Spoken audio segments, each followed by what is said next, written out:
Uno, dos, tres, cuatro, cinco. Ok, va. Sergio Lara Galván, candidato del PAN a la presidencia municipal de Torreón. Sergio, bienvenido, gracias por acompañarnos. Javier, un gusto, gracias por invitarme y un gusto saludar a tu audiencia. No, aquí estamos dándole la repasada a todos los candidatos y candidatos, fíjate, en esta elección faltaron las mujeres.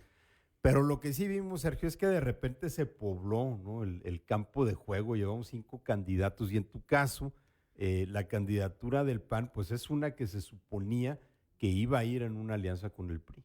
Fíjate que efectivamente, digo, para nadie es desconocido que el año pasado se suma el PAN al esfuerzo en el ámbito estatal para contender dentro de la elección para gobernador. En ese aspecto la alianza funcionó, en ese sentido pues iba caminando en ese rumbo y en ese tenor, más sin embargo, bueno, pues no se llegan a acuerdos, no se llegan a algún punto de partida y en lo local se determina por parte de las autoridades correspondientes al partido en el ámbito nacional en que se contienda individualmente en los 38 municipios en Coahuila. ¿Cómo limita esto, cómo acota tu campaña? Y te lo digo porque en la elección del 21, creo que fue la elección del 21 cuando el PRI y el PAN empiezan a ver la necesidad de una alianza, ¿no? Porque en el 21 muchos votantes panistas que quizá en otras circunstancias hubieran votado por Marcelo Torres, lo terminan haciendo por Román Cepeda, por el PRI, para evitar el triunfo de Morena, es el llamado voto útil.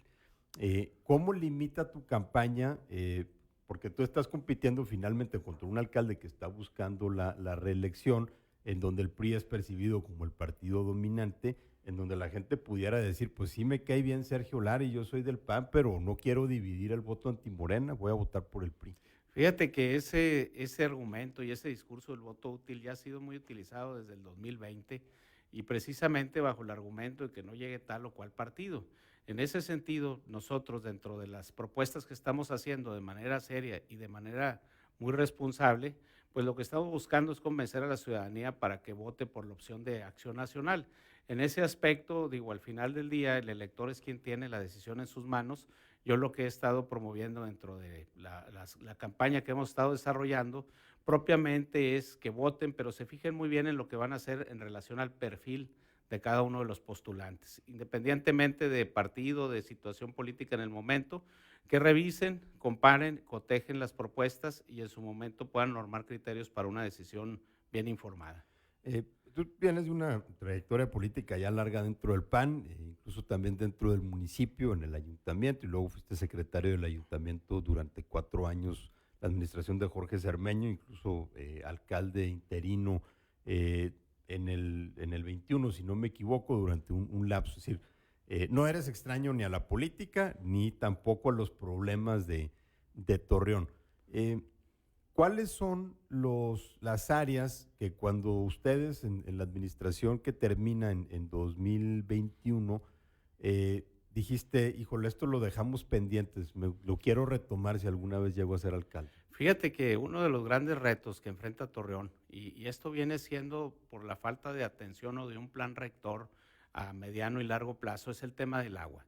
Es un servicio primario que no es desconocido para nadie de los que habitamos aquí en Torreón y en la laguna, pues hemos estado sufriendo la escasez, las fallas en el suministro y demás, y ahora una de las circunstancias que se presenta con motivo de esta situación tan delicada pues es el deterioro que tiene la infraestructura hidráulica en la ciudad.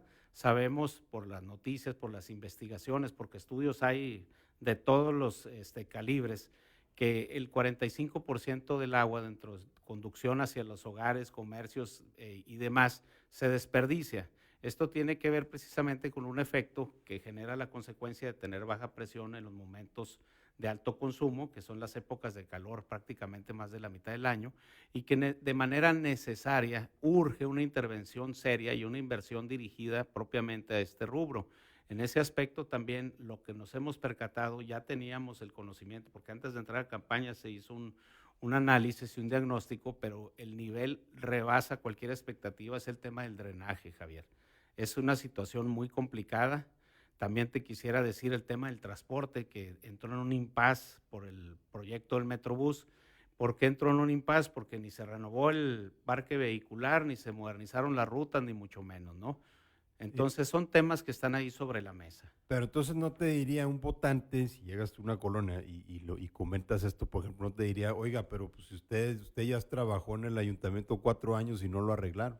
Fíjate que me lo han comentado y lo he contestado de manera veraz, de manera transparente, y la verdad de las cosas, vuelvo a repetir, independientemente de la administración, porque esto no data de la administración anterior, esto ya tiene, el deterioro ha sufrido desde hace más de 12 o Pero por 15 lo años. mismo, ¿no? Los rezagos históricos que Sí, cada sí, sí. administración dice que va a solucionar y no Bueno, soluciona. yo lo que le propondría y lo que le propongo al electorado, lejos de estar realizando obras que nadie pidió o obras que realmente, si bien es cierto, son necesarias pero no prioritarias, sería dirigir gran parte de la inversión pública, así como buscar otros recursos, no nada más el municipal, porque no va a alcanzar, sino con una sinergia con el gobierno del estado. El gobierno federal ha tratado muy mal también aquí a Torreón y a Coahuila en relación a las partidas presupuestales. Buscar esos fondos y además priorizar, vuelvo a insistir, la inversión. Uno de los grandes rezagos que tiene Torreón es la falta de planeación en relación a la inversión primaria. Tiene que ver principalmente, me lo acabo de mencionar, tema de infraestructura hidráulica, que es conducción del agua, es drenaje, es el tema también de las plantas de tratamiento, que resulta insuficiente la que está actualmente ya con tecnología muy anterior, tiene que ver con el transporte, tiene que ver con la atención de servicios públicos y espacios públicos en el municipio, tiene que ver con varias áreas que se refieren a temas primarios dentro de la ciudad. Eh, Quizás esta es una pregunta que a lo mejor ahorita ya no viene al caso porque ya lo vemos muy lejano, pero porque ayer se lo preguntaba a Román Cepeda y que te lo quiero preguntar a ti también, porque tú también estuviste ahí como secretario del ayuntamiento y como alcalde interino en la pandemia, Perdón. tomando decisiones, viendo cuáles eran los aspectos legales que tenían que ser la respuesta de las autoridades participando en los comités y demás. Y obviamente en el municipio, pues como el más cercano supervisor de que la gente estuviera pues, tratando de evitar que esto creciera. Y la pregunta que a mí me interesa saber es, ¿cómo crees que cambió la ciudad y cómo crees que cambiamos los laguneros con la pandemia? Fíjate que nos dio una sacudida esta situación tan grave que vivimos hace unos años, en el sentido de que volvimos otra vez a entender la importancia primero del tema de salud, de la solidaridad y en obvio de razones del orden que debe conllevar una sociedad para que pueda desarrollarse, ¿no? En el tema de salud hay que recordar que siempre lo dejamos como si fuera algo ajeno a nuestra persona, a nuestra familia, hasta que está muy cerca, pero otra vez volvemos a entender que es un tema prioritario para cualquier sociedad. Segundo, en el tema del orden, en obvias razones, dentro de las reglas que se impusieron a fin de evitar que hubiese más decesos y situaciones de gravedad, pues nos conlleva a entender que habíamos relajado en gran medida todo ese aspecto en temas comerciales, en temas de servicios, en temas familiares y sociales. Ahora, hay una circunstancia muy particular, Javier, que no hemos acabado de atender y que tiene que ver con las secuelas de la pandemia, no nada más las secuelas que se refieren al tema de salud, sino los niños que duraron 1 año y medio, 2 años prácticamente encerrados o acotados en su desarrollo, jóvenes y demás. Entonces son temas que nos dejan una enseñanza muy grande en Torreón, en La Laguna y en México, ¿no? ¿Y eso te cambia el reto de gobernar también? O sea, ¿sientes que estarías gobernando una ciudad distinta? Sí, definitivamente, definitivamente, en la cual, vuelvo a insistir, tenemos que retomar nuevamente el tema de los servicios primarios, el tema de lo prioritario y lo necesario, más allá de las ideas que en un momento dado puedan surgir, positivas o no, pero respecto de algún tipo de obra o algún tipo de desarrollo que se quiera dar en la administración municipal. Eh, ¿Tú ves el riesgo de una atomización del voto, del hecho de que aquí hay 5 candidatos, es decir, el PRI va con el PRD, el PAN va solo, Morena con el PT nada más, porque el Verde va por su cuenta y luego Movimiento Ciudadano también por el otro lado? ¿Ves el riesgo de una atomización en donde quizá la persona que resulte electo alcalde pues no lo hará con un porcentaje suficiente que le dé legitimidad? Fíjate, cada elección es distinta, como bien mencionaste, yo tengo 25 años militando en un partido político, me ha tocado participar y ser testigo de más de 10 campañas electorales de distinto índole, y en ese sentido, pues cada una tiene un acento muy particular. En el caso que nos ocupa actualmente, pues, además de ser una elección macro, porque estamos en un proceso donde se va a elegir al presidente o la presidenta de la República más bien, en ese sentido también la Cámara de Diputados, Cámara de Senadores, es decir, el Congreso de la Unión, y en el caso de Coahuila además vienen las alcaldías. Normalmente, digo, en una elección hay una contienda donde participan institutos políticos o incluso alguna ocasión candidatos independientes, pues cada uno debe llevar las propuestas y tratar de convencer al electorado. Necesariamente, si hay 5 propuestas, pues hay 5 opciones diferentes en las cuales la ciudadanía pues va a elegir la que mayor le simpatice, pero la que le convenza. Entonces, pues aquí sí, ¿cómo decírtelo? Pues cada quien debe de buscar convencer, cada quien debe buscar llevar propuestas serias y en su momento tampoco estar cerrado a escuchar la de los otros contendientes.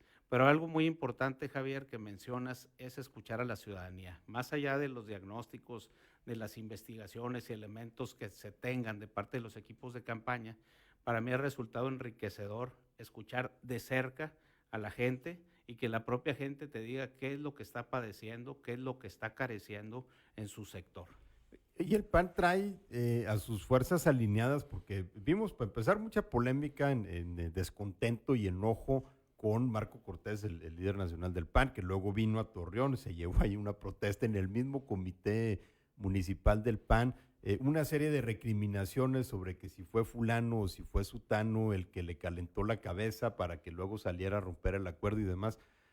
¿No desgastan demasiado las energías que deberían de estar enfocadas en otro lado? Fíjate, te voy a platicar y hago un paréntesis. Precisamente en esa manifestación o mini manifestación que se hizo en el Comité Directivo Municipal cuando acudió el presidente del partido, pues luego resulta no identifiqué a ningún panista ahí.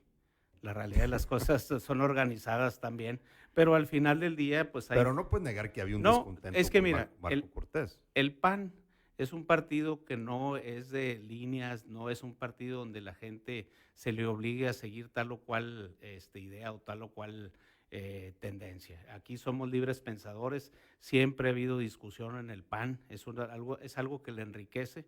Si bien es cierto, en ocasiones el estar divididos pues genera un problema hacia el interior, pero también es cierto que es parte de la vida del propio panismo, ¿no? No es como en otros partidos políticos que se alinean todos en torno a una figura y en torno a una instrucción. Aquí no, aquí nos caracterizamos por ser libres en nuestra manera de pensar, decidir, y si bien es cierto, pues habrá quien simpatice con la idea, quien no, muy respetable, más sin embargo, pues mira, ahorita, por ejemplo, en el equipo de campaña y aparte en la gente que se ha ido sumando este esfuerzo que encabezo, pero no lo encabezo solo, sino con una planilla, me da mucho gusto ver jóvenes que están, no le fallan a los recorridos, no le fallan a los eventos, y eso nos habla de que hay un interés y una motivación de nuevas generaciones de participar dentro de las actividades propias de Acción Nacional. Muy bien, Sergio, pues muchas gracias. Sergio Lara, candidato del PAN a la presidencia municipal de Torreón. Ojalá te tengamos antes de las elecciones, nos aventamos otra platicada. Hombre, con gusto, estimado Javier, aquí estaremos y pues nuevamente agradeciendo este espacio. Gracias.